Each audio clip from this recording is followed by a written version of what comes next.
ছোট্ট একটা পিপিলিকা নিয়ে চিন্তা করে দেখেন, বর্তমান বিজ্ঞান গবেষণা করতে গিয়ে অবাক।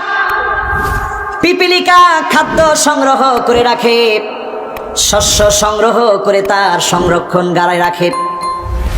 তার সংরক্ষণে যখন বীজগুলাকে রাখে, বীজ কেটে দুই টুকরা করে দেয় যাতে করে নতুন করে কোনো শীষ বের হতে না পারে। কিন্তু একটা শীষ দুই টুকরা করে দিলেও বের হবে, যেই বীজটার নাম ধনিয়া। ধনিয়া থেকে দুই টুকরা করে দিল বীজ বের হবে। এই জন্য পিঁপড়া ধনিয়াকে দুই টুকরা না বরং 4 টুকরা করে দেয়। এই জ্ঞান পিঁপড়ার মাথায় যিনি দিয়েছেন তিনি কে? তাহলে চিন্তা করেন, এই পিঁপড়া নিয়ে যদি আমরা চিন্তা করি তাহলে অকপটে বলতে হবে সব যিনি আমাদের জন্য বানিয়েছেন তিনি কে? আল্লাহ। আমার ভাইয়েরা, আমার বন্ধুরা, পিঁপড়ার মাথার ভিতরে ব্রেইনের 2.5 লক্ষ গুণ কোষ আল্লাহ বাড়িয়ে দিয়েছেন। এই পিঁপড়াকে আল্লাহ পাক এত জ্ঞানী বানিয়ে দিয়েছেন।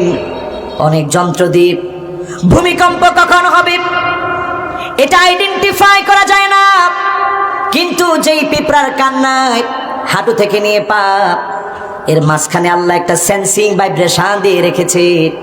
এই ভাইব্রেশনটা দিয়ে পিঁপড়া বুঝে ফেলে একটু পরেই ভূমিকম্প হবে। দল বেঁধে যখন বের হয়ে যায়, জাপানের বিজ্ঞানীরা সিসিটিভি লাগিয়ে রেখেছে। যখন দেখে দল বেঁধে পিঁপড়ার দল চলে যাচ্ছে, তারা বুঝে ফেলে এই অঞ্চলে একটু পরে ভূমিকম্প হবে। এই জ্ঞানও যিনি পিঁপড়ার মাথায় দিয়ে দিয়েছেন তিনি কে? আজকে 15টি বিষয় শোনাবো, একটু মিলায় দেখবেন। যেই 15টি বিষয় মিলে গেলে রাসূল বলছে আগুনের একটা বাতাস আসবে, সেটার অপেক্ষা করো। বলেন আল্লাহু আকবার। 1 নাম্বার হলো ইদা তুখিদাল ফাইয়ুদ ওয়ালা। 1 নম্বরে যখন গনিমতকে মানুষ নিজের সম্পদ মনে করে বক্ষণ করে ফেলবে, আপনি বুঝে নেবেন যারা বক্ষণ করছে, যারা গনিমতটাকে নষ্ট করছে, এই গনিমতকে যারা নষ্ট করবে তাদের দ্বারা দেশের কল্যাণ কোনোদিন সাধিত হতে পারে না। ঠিক না বেঠিক?